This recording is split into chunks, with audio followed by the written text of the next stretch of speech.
السلام عليكم ورحمة الله تعالى وبركاته. مرحبا بكم في فيديو جديد على قناة جبرباك. إذا اليوم إن شاء الله سنتحدث عن رزنامة التسجيلات الجامعية لطلبة اللي راح ينجحوا إن شاء الله في شهادة بكالوريا 2022، وراح نتحدثوا على كل شيء جديد في هذه الرزنامة. أعلنت وزارة التعليم العالي والبحث العلمي عن هذه الرزنامة، وأكدت بأن التسجيلات الجامعية لموسم الجامعي 2022-2023 ستنطلق يوم 21 جويلية 2022، وهذا حسب ما جاء في المنشور الوزاري رقم 3 المؤرخ في 8 ذو القعدة 1443 هجري الموافق ل 7 جوان 2022، وهذا المتعلق بالتسجيل الأولي وتوجيه حاملي شهادة البكالوريا بعنوان السنة الجامعية 22-23. هذا المنشور كان الجديد فيه ما يلي: أولا، ستتم عملية التوجيه والتسجيل الأولي والتسجيل النهائي حصريا وفقا للنمط الرقمي، يعني بار ولا أونلاين، فعلاوة على العمليات التي كانت تتم سابقا وفق هذا النمط. فإن الدخول الجامعي للموسم القادم سيعرف: 1. تنظيم أبواب مفتوحة على الجامعة حصريا عن طريق الخط، يعني أونلاين. 2. سيتم تفعيل آلية الدفع الإلكتروني لحقوق التسجيل. حقوق التسجيل راح تدفعهم أونلاين، عادة بار كارت مانيتيك، ولا تمبريمي الحوالة هذيك تروح إلى البوسطة وتدفع.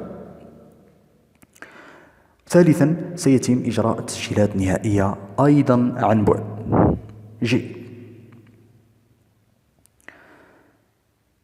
فيما يخص التسجيلات الجامعية للموسم القادم، تم إثراء ودراسة وافية على مستوى الإدارة المركزية لوزارة التعليم العالي، واستشارة واسعة على مستوى مؤسسات التعليم العالي، من خلال ماذا؟ من خلال الندوات الجهوية للجامعات، حيث تم إدخال جملة من التعديلات على الشروط البيداغوجية الإضافية للقبول في التسجيل ببعض التخصصات، وهذا نزولا عند رغبة الطلبة وأوليائهم. نتحدث هنا عن اعتماد المعدل الموزون المحسوب بين المعدل في شهادة البكالوريا وبعض علامات المواد الأساسية المحصل عليها في الشعبة المعنية. يعني المعدل الموزون راح يدخل في التسجيلات الجامعية الجاية كما العام اللي فات.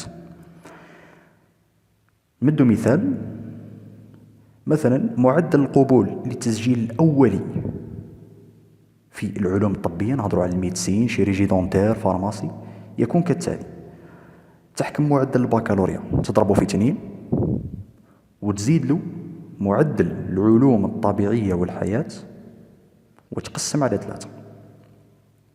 هذا مثال على المعدل الموزون. المعدل الموزون ما تقلقوش، سنعمل أيضا له فيديو خاص نشرح فيه بالتفصيل كيف سيتم الاعتماد عليه في التسجيلات. جيد، نكمل مع الرزنامة.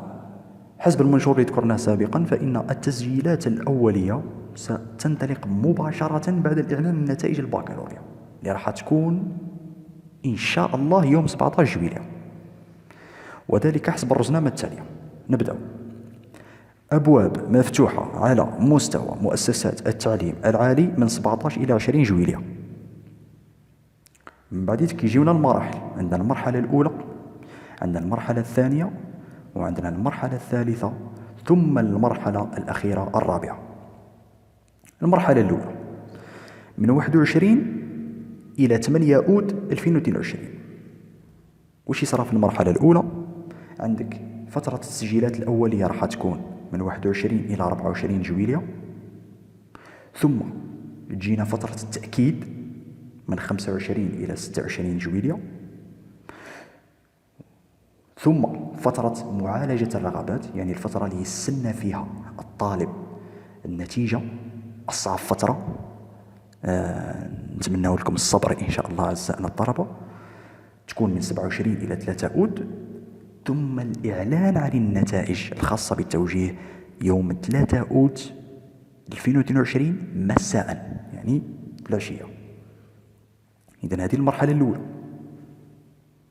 المرحلة الثانية هي مرحلة تأكيد التسجيل الأولي ولا إعادة التوجيه، أو مرحلة إجراء اختبارات ومقابلات بالنسبة للفروع المعنية كما تاع اليوناس مثلا، يروحوا يديروا المقابلات الشفهية. جيد. هذه الفترة ستكون من 4 إلى 8 أوت 2022. في هذه المرحلة أيضا سيتم فتح البوابة المخصصة للإيواء، راح تكون من 20 إلى 26 أوت، وطلبات الإيواء ستقدم أونلاين يعني عبر الخط. جينا في هذه المرحلة أيضا المعالجة الثانية، وهنايا راح ندرسوا حالات الرسوب في الاختبارات والمقابلات وطلبات إعادة التوجيه اللي راح تكون من 11 إلى 16 أوت. مباشرة بعدها يجينا الإعلان عن نتائج هذه التوجيهات في 16 أوت مساء. إذن بعد ما تم التوجيه لجميع الطلبة الناجحين، الآن جينا المرحلة الثالثة، ألا وهي مرحلة التسجيلات النهائية عبر الخط، يعني أونلاين. هذه ستكون في الفترة الممتدة من 5 إلى 8 سبتمبر 2022. بعدها تأتينا المرحلة الرابعة والأخيرة. في هذه المرحلة يتم معالجة الحالات الاستثنائية من طرف مؤسسات التعليم العالي تحت مراقبة البروغريس، وتكون من 9 إلى 15 سبتمبر، حالات استثنائية كما قلنا. أيضا في هذه المرحلة سيتم إعادة فتح البوابة المخصصة للإيواء، راح يفتحوا المنحة، التسجيل في المنحة، لابورس، والتسجيل أيضا في النقل. البوابة المخصصة للخدمات الجامعية راح تفتح من 9 إلى 24 سبتمبر. إذن 24 سبتمبر سيكون آخر أجل للتسجيلات النهائية على مستوى مختلف الجامعات في الوطن. إذن ببساطة كانت هذه روزنامة التسجيلات الجامعية لحاملي بكالوريا 2022 والجديد فيها. سيتم الاعتماد على المعدل الموزون الذي سنتحدث عنه في فيديوهات سابقة، في فيديوهات قادمة بشكل مفصل. غير ذلك فإننا تحدثنا عن كل شيء. نتمنى تكونوا استفدتوا. انشروا الفيديو مع الأصدقاء، وبارك الله فيكم، والسلام عليكم.